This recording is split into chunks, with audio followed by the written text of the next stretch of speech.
할게요. AI 트렌드가 저는 이 전력 인프라 쪽으로 넘어오는 시차가 올해 하반기, 4분기에서 내년 상반기 정도는 돼야지 될 거라고 보거든요. 그래서 아직은 더 떨어질 가능성도 배제를 하면 안 돼요. 그래서 지금 잡자라고 하기보다는 4분기에 이쪽 섹터에서 비중을 조금 늘려갈 준비는 좀 해보자 라는 정도로 좀 이야기를 드리고 싶고, 그리고 전력이라는 커다란 섹터 안에서 봤었을 때는 ESS가 상대적으로 좀 덜 부각이 됐었던 부분들이 있어요. 매주 화요일 저녁 8시에 진행되는 무료 특강 아래에 고정 댓글에서 신청해주세요.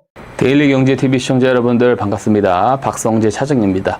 오늘도 여러분들과 좋은 인사이트 나눠보는 시간 갖도록 하겠습니다. SK이터닉스 강세 배경과 추가 상승 가능성은 어떻게 보십니까? 네, 당시에 그 호남 반도체 팹 이슈가 나왔을 때 가장 큰 수혜주가 무엇이냐라고 질문을 하셨었어요. 그래서 그때 당시에 시장에서 부각을 많이 받았었던 것은 지역 중견건설사인 금호건설이라든지 남아토건, 그리고 광주 신세계, 이 정도가 사실 시장에서 많이 거론이 됐었죠. 이들의 실질적인 그 수혜 정도가 어느 정도인지 사실 산정하기 힘들다라고 말씀을 드렸습니다. 왜냐면 반도체 팹 공정 같은 경우는 실제로 주관하는 건설사가 대형 건설사 아니면 못 하거든요. 그래서 지역 건설사들이 어느 정도로 좀 낙수 효과를 받을 수 있을지 구체화가 안 되는 부분이고, 그리고 신세계 사실상 소비 관련 경우는 나중 이야기지 않습니까? 그래서 그 부분들은 너무 먼 이야기 같은데, 사실 지금 AI의 트렌드로 봤었을 때 이 하드웨어 반도체 단계에서 다음 단계 병목이 나올 쪽이 어디냐? 결국에는 전력 인프라라고 본 거죠. 그래서 인프라단에서 SK이터닉스를 보면 좋지 않겠느냐라고 생각을 했는 겁니다. 그래서 SK이터닉스는 그 전라남북도 일대에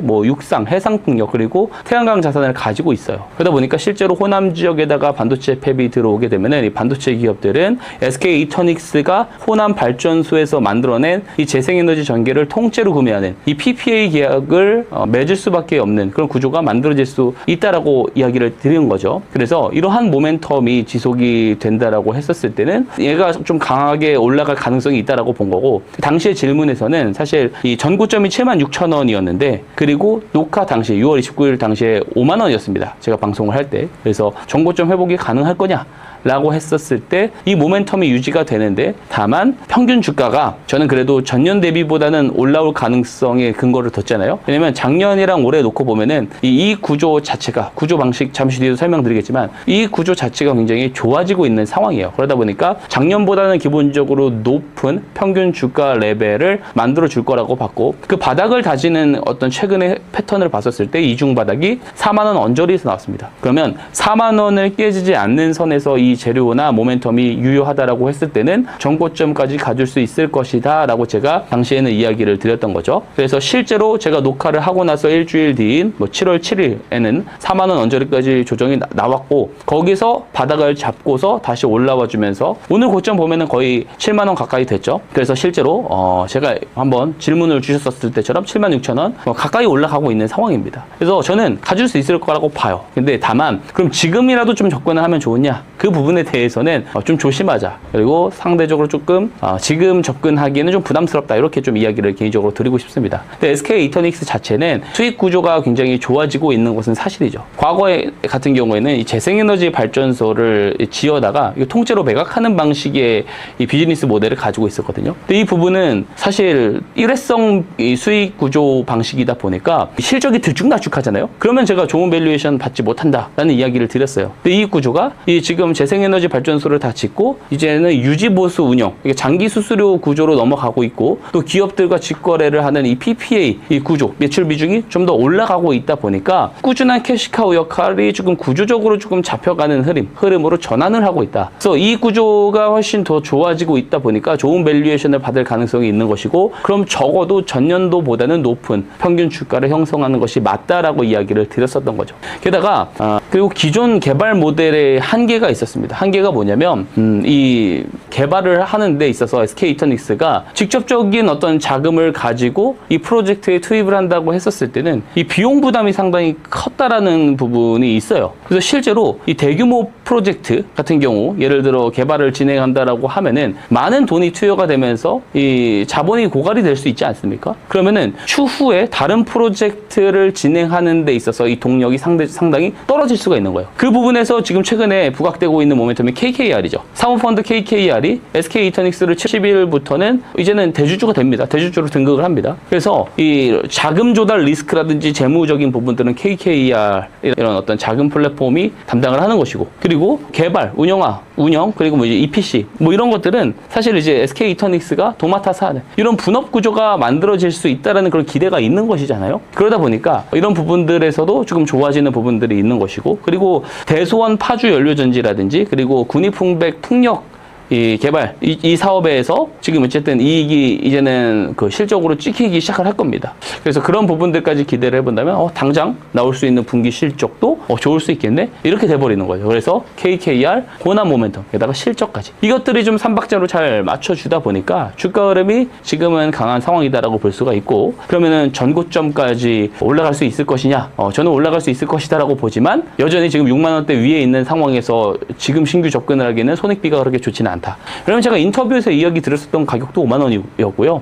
그리고 제가 특강에서 이야기 드린 가격은 4만 원대였어요. 그러다 보니까 저는 더 밑에서부터 이야기를 꾸준히 드려온 입장에서 6만 원대 손익비가 나쁜 구간에서 지금이라도 좀 잡아야 되나? 라는 그런 판단은 좋은 판단 같지는 않다. 이렇게 말씀을 드리고 싶습니다. 유가 상승 속 재생에너지에서 주목할 종목은 무엇입니까? 사실 저는 이 질문에 대해서 유가 상승으로 인한 재생에너지가 대체에너지로 부각이 될 수 있을 것이다 라는 포인트로 재생에너지를 보는 것은 별로 좋지 않은 것 같아요. 유가는 사실 전쟁이 또 분위기가 완화가 되면 또 언제든지 빠질 수 있는 그런 부분들이지 않습니까? 자, 그러다 보니까 이 유가로 인한 재생에너지 모멘텀을 좀 보기보다는 앞으로 이 AI의 트렌드가 이제는 소프트웨어 단계에서 하드웨어 단계에서 이제 에너지 인프라 단계로 넘어가고 있는 상황이잖아요. 그러면 이 에너지 쪽에서도 이 발전 단계, 에너지 발전 단계 쪽에서 이 재생에너지가 얼만큼 수혜를 볼 수 있을 것이냐, 그런 포커스로 조금 잘 봐야 된다고 생각을 해요. 그래서 에너지 쪽을 보면 결국에는 발전, 송전, 배전, 인프라 이렇게 쭉 나눠지지 않습니까? 각각의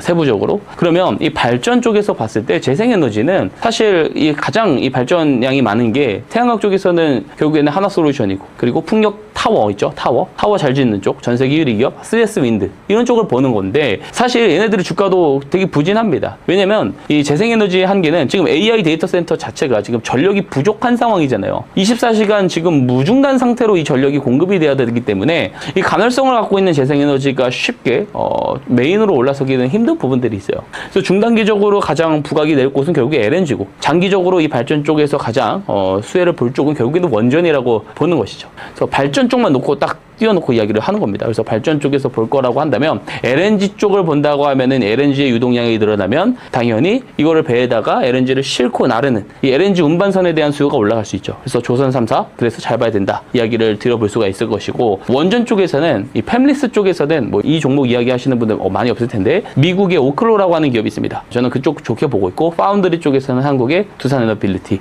좀 잘 보면 좋을 것 같다. 물론 얘네들이 당장에 그러면은 좋다라고 보면은 지금이라도 잡아야 되냐 이 이야기를 드리는 것이 아니에요. AI 트렌드가 저는 이 전력 인프라 쪽으로 넘어오는 시차가 올해 하반기 4분기에서 내년 상반기 정도는 돼야지 될 거라고 보거든요. 그래서 아직은 더 떨어질 가능성도 배제를 하면 안 돼요. 그래서 지금 잡자라고 하기보다는 4분기에 이쪽 섹터에서 비중을 조금 늘려갈 준비는 좀 해보자 라는 정도로 좀 이야기를 드리고 싶고, 그리고 전력이라는 커다란 섹터 안에서 봤었을 때는 ESS가 상대적으로 좀 덜 부각이 됐었던 부분들이 있어요. ESS. 그래서 ESS 쪽 시장이 지금 매년 30에서 40% 성장을 하고 있거든요. 그래서 2차 전지 쪽에서 셀 기업 보면 되는데 LG 에너지 솔루션이나 삼성 SDI 이쪽을 좀 잘 보면 좋을 것 같고, ESS 매출 비중이 많이 증가를 하면서 이익이 좀 좋아지는 구간이 언제부터 시작이냐? 저는 내년부터 시작이라고 보거든요. 그래서 빠르면 어쨌든 올해 하반기에 이 SDI 같은 경우는 흑자 전환할 수 있다. 이게 또 이제 주요한 그 주목할 포인트지 않습니까? 그래서